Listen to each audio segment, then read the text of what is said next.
go to page example 4 in your book, page 378. Page 378 in your book. This is an interesting problem that talks about the Richter scale that I mentioned last class and its logarithmic characteristics. Okay? So, alright. So page 378 says, in 1935, American seismologist Charles R. Richter developed a scale formula for measuring the magnitude of earthquakes. The Richter magnitude, represented by the letter M, of an earthquake is defined as M equals log A over A naught, where A is the amplitude of the ground motion, usually in microns, it's pretty small, measured by a sensitive seismometer,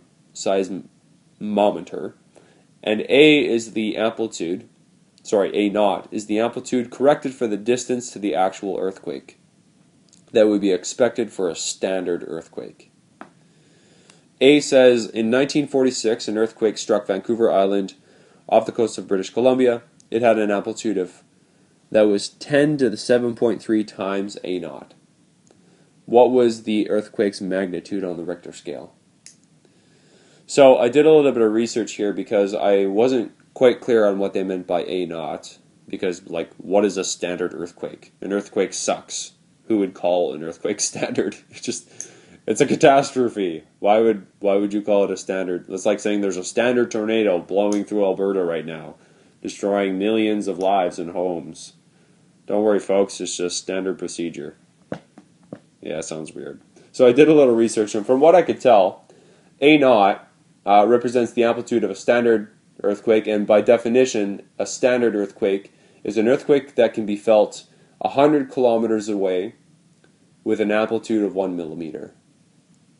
On the Richter scale, that has a magnitude of 3. So hopefully that gives you some kind of idea of what they mean by a standard earthquake. Okay, it's an earthquake that can be felt 100 kilometers away with an amplitude of 1, and on the Richter scale that registers as of 3. Okay? So A, let's solve A. We've got an earthquake 10 to the 7.3 times A naught. Okay? What's the magnitude on the Richter scale of that earthquake? So M equals log A over A naught. And in this case, A is going to be 10 to the 7.3 times our standard value, A naught. Okay? Giving us log 10 to the 7.3 A naught over A naught. The A naughts cancel, and I end up with log 10 to the 7.3. Okay? So that just gives you a value of 7.3 if you punch that into your calculator. Alright? Good. So the magnitude on the Richter scale is 7.3. That's a fair-sized earthquake. I think 8 is pretty crazy. 9 is, I don't even know if 9 has ever been measured. I'm not a geologist, but it looks like in Chile in 1960 they had 9.5. Yeah, that's pretty awful. We're kind of lucky where we live. We don't have to deal with earthquakes much. We don't live on a fault line, so worst thing we got is a bunch of snow. Yay. Okay, let's take a look at B. The strongest recorded earthquake in Canada struck Haida Gwaii off the coast of British Columbia in 1949. This had a Richter scale of 8.1. How many times as great as A naught was its amplitude? So in this formula, M equals log A over A naught. We know what M is in this case. They told us the magnitude of the earthquake. That's just 8.1. And now what we want to do is we just want to isolate A to give us an idea of how many times stronger this earthquake was than a standard earthquake. Okay, so putting in 8.1, we end up with log A over A naught. Okay, I'm going to convert that into exponential form. You'll remember that the original base here is 10. Maybe I should note here in case there's confusion. Log A over A naught is different than log A and then that whole thing divided by log A naught. These are not the same thing, okay, for reasons that I'll explain in the next section, but these are not the same thing. If the argument is being divided, that's different than having two separate logarithms divided to change the base. In this case, the base is still 10. Okay, so I have 10 to the power of 8.1 equals A over A naught. Okay, and I'm going to cross multiply here, so I'll just bring the A naught over.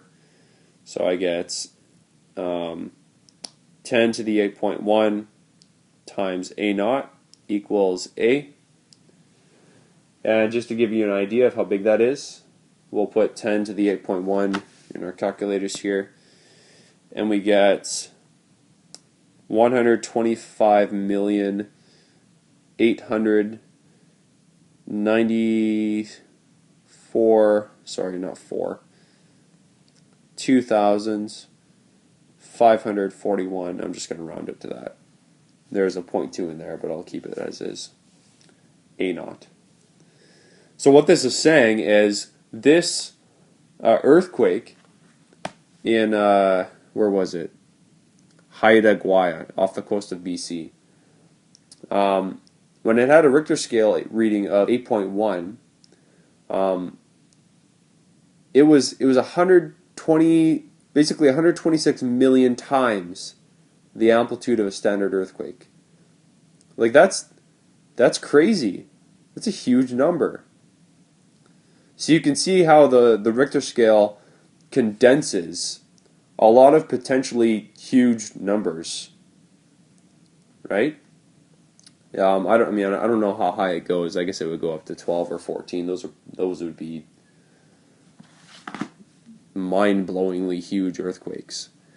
But instead of always dealing with really, really large numbers like this, the Richter scale is able to condense it using logarithmic arithmetic into simpler numbers that people can get a better grasp on, like 8.1 or 9.5 or 7.3 and things like that.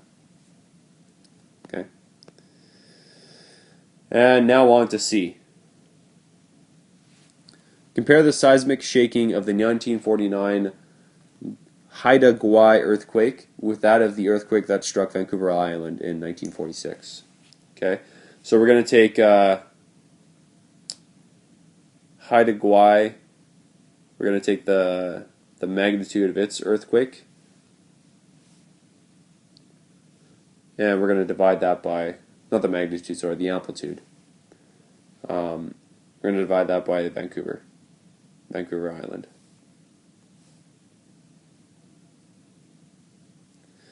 Okay, so the amplitude of Haida Gwaii, we just found that. That was 125,892,541 times A naught, or 126 million times the standard earthquake. And then the other guy was 10 to the 7.3 A naught. So dividing those, the A naughts will cancel, and we'll get 6.3. Okay. So both of these numbers, right, 126 million and 10 to the 7.3, those are pretty large numbers, right? But the Haida Gwaii earthquake was 6.3 times as devastating than the Vancouver Island earthquake. Okay. So even on the Richter scale, the difference between what was it? 7.3 and 8.1. Even though that's only like what, zero point 0.8 away, because it's based on a logarithmic scale, because there's so many of these huge values condensed down. This is a very big jump in terms of the intensity of the earthquake. Okay, so you can imagine how crazy a 9.5 would be, or even worse. You know what? Hang on a second. I'm going to do some research and see what the most devastating earthquake was in history.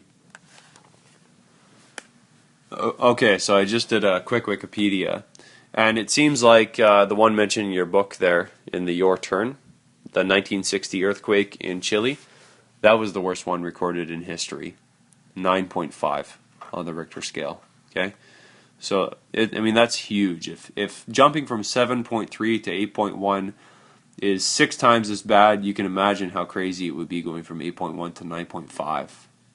Okay, that would be a very, very devastating earthquake.